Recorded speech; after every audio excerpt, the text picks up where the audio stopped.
Hi students, இப்போ நம்ம பார்க்கக்கூடிய ஒரு சிம்பிள் ப்ராப்ளம், ஒரு முக்கியமான ப்ராப்ளம் அப்படின்னு சொல்லலாம். எடுத்துக்காட்டு 4.9. இரு சுருள்வில்கள் A மற்றும் B இன் சுருள் மாறிலிகள் KA greater than KB என்றவாறு உள்ளன.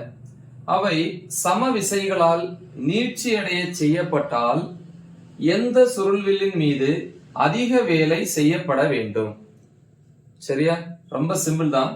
இரு சுருள்வில்கள் அப்படின்னா தெரியும், ஸ்ப்ரிங் அப்படின்னு சொல்லுவாங்க. இப்ப எக்ஸாம்பிளுக்கு பாத்தீங்கன்னா ஒரு ஸ்ப்ரிங், இது ஒரு வால் அப்படின்னு வச்சுப்போம். இதுல ஒரு சுருள்வில் இந்த மாதிரி இருக்கு. சரியா?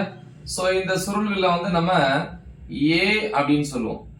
இன்னொரு சுருள்வில் சோ இந்த மாதிரி இருக்குன்னு வச்சுப்போமே. சோ இந்த சுருள்வில்ல நம்ம B வச்சுக்கலாம். சரியா? ஓகே, சோ இத B ன்னு வச்சுக்கிறேன். இப்ப இந்த ரெண்டு சுருள்வில்கள்ல பாத்தீங்கன்னா நம்ம ஒரு விசை கொடுத்து இழுக்கும் போது சில சுருள்வில் நீட்சி அடைய, அதாவது இழுக்கும் போது எலாங்கேட் ஆகாது, நீட்சி அடையாது, ரொம்ப எப்படி இருக்கும், ஸ்டிஃபா நிக்கும். சோ அதே மாதிரி சிலது ஈஸியா என்ன ஆகும், நீட்சி அடையும். இதை வச்சு என்ன பண்ணுவாங்க அப்படின்னா அதுக்கு சுருள் மாறிலிகள் அப்படிங்கறத கொடுப்பாங்க. ஒரு கேரக்டர் மாறாம இருக்கும் அப்படின்னு சொல்லுவாங்க இல்லையா, அதே மாதிரி. சோ அதே மாதிரி இப்ப முதல் ஸ்ப்ரிங் உடைய சுருள் மாறி KA அப்படின்னு வச்சுப்போம். ரெண்டாவது KB. அவங்க என்ன கொடுத்திருக்காங்க, KA greater than KB அப்படின்னு சொல்றாங்க. அவை சம விசைகளால் நீட்சியடை செய்யப்பட்டால், விசை ஒரே மாதிரி கொடுக்கிறோம், இது இழுக்கிறோம் இல்லையா, ஒரு விசை கொடுத்து இழுக்கிறோம், விசை F.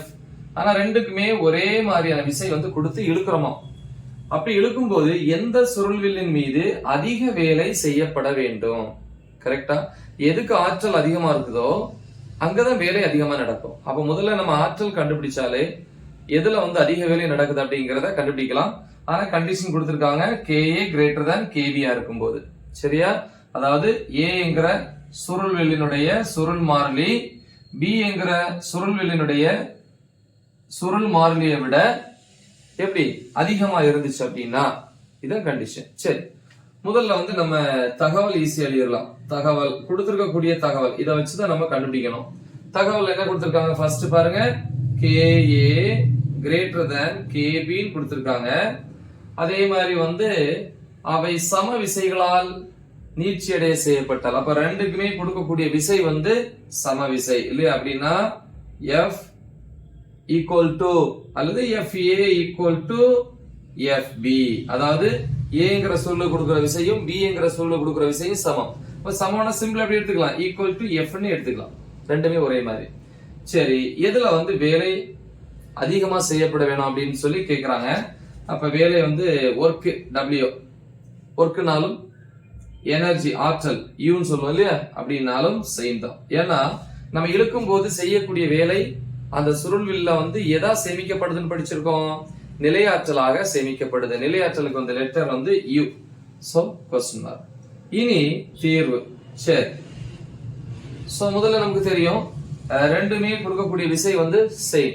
அப்ப ரெண்டுக்குமே என்னது, F கொடுக்கலாம். அப்ப Fங்கிற விசை கொடுக்கும் என்ன ஆகும், அது நீட்சி அடையும். அதுல நம்ம ஒரு பாயிண்ட் எழுதலாம், விசையானது இடப்பெயர்ச்சிக்கு நேர்த்தகவல் இருக்கும். நம்ம விசை கொடுக்க கொடுக்க இடப்பெயர்ச்சி, அதாவது நீண்டுகிட்டே போகும். கரெக்டா? விசை இடப்பெயர்ச்சிக்கு நேர்த்தகவல். இடப்பெயர்ச்சி கூடிச்சுன்னா விசை கூடிச்சுன்னு அர்த்தம். கரெக்டா? எஸ், இப்படி எழுதலாம்.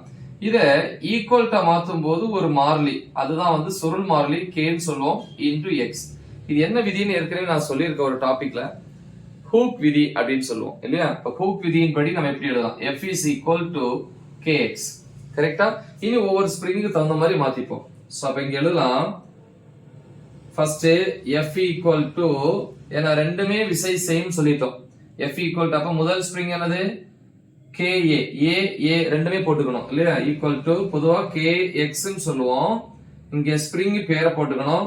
ஓகே, அதே மாதிரி ரெண்டாவது ஸ்ப்ரிங்குக்கும், அதாவது ரெண்டாவது சுருள்வில்லுக்கும் நம்ம கொடுக்கக்கூடிய விசை சேம். அப்ப ஈக்குவல் டு KB XB அப்படின்னு எழுதலாம். அப்ப F equal to இதுனாலும் F equal to இதுனாலும் சரி.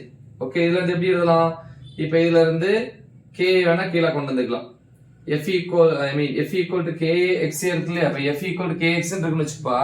இதுல இருந்து X equal to K கீழே வந்துருமா, F by K. இப்ப ஒருவேளை வந்து சுருள்வில் ஏக்கு அப்படின்னா ஏ இங்கே ஏ போட்டுக்கணும். அதே மாதிரி எழுத போறேன். கரெக்டா? therefore இதே மாதிரி இங்க x a ஈக்குவல் டு எழுதினீங்களா இது கீழே வந்துரும் f by k a அப்படி எழுதலாம். அதே மாதிரி இதுல x b எழுதினீங்கன்னா f by k b இப்படின்னு நம்ம எழுதலாம். சரி, சோ அடுத்த ஸ்டெப். இப்ப இங்க செய்யக்கூடிய வேலை எதா சேமிக்கப்படுது? நிலையாற்றலாக சேமிக்கப்படுது. நிலையாற்றல். இப்ப எக்ஸாம்ல நம்ம ஒர்க் அவுட் பண்றோம் இல்லையா, எக்ஸசைஸ் பண்றோம். அப்ப நம்ம உடம்புல என்ன ஆகுது? ஆற்றல் வந்து சேமிக்கப்படுது. அந்த சேமிக்கக்கூடிய ஆற்றலை வந்து நிலையாற்றல் அப்படின்னு சொல்லுவாங்க இல்லையா? நிலையாற்றல், இயக்க ஆற்றல் அப்படின்னு ரெண்டு வகை இருக்கு இல்லையா? சரி, அப்ப இங்க எழுதலாம். செய்யப்பட்ட வேலை என்ன ஆற்றலாக சேமிக்கப்படுகிறது? நிலையாற்றலாக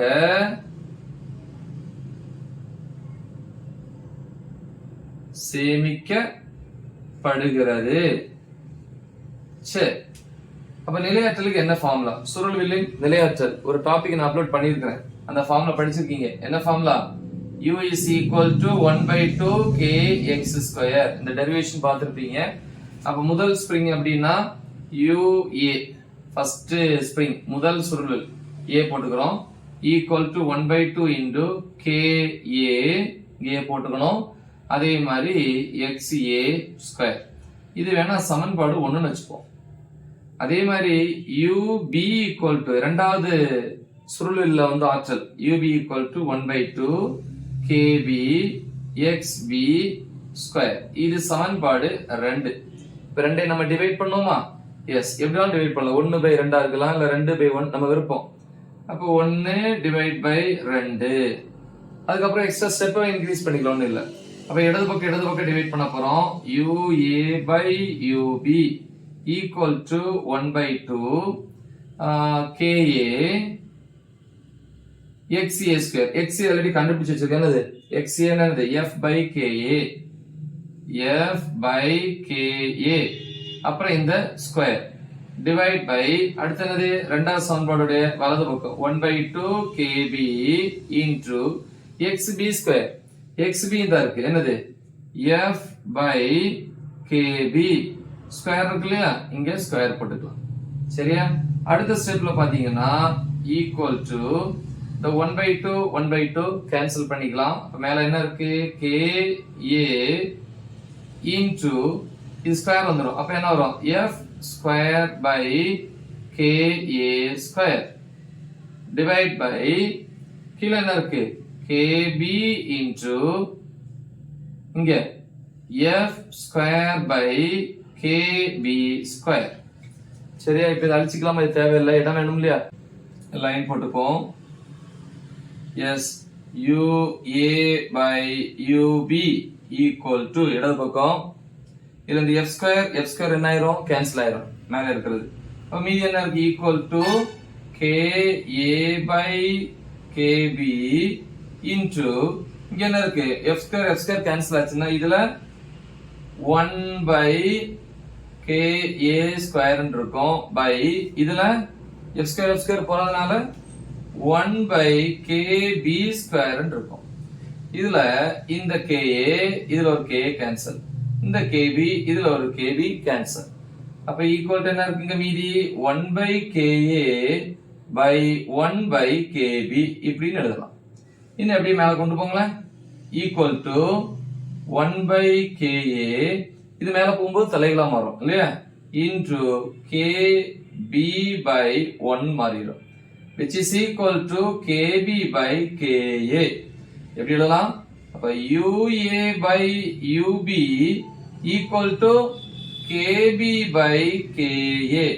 இதோட மீனிங் என்ன? UA equal to KB, UB equal to K. அப்படிதானே? மேல இருக்கிறது ஈக்குவல், கீழ இருக்கிறது ஈக்குவல். ஆனா क्वेश्चन என்ன கொடுத்திருக்காங்க? KA greater than KB ஆக இருந்தால். அப்ப KA கீழ தானே?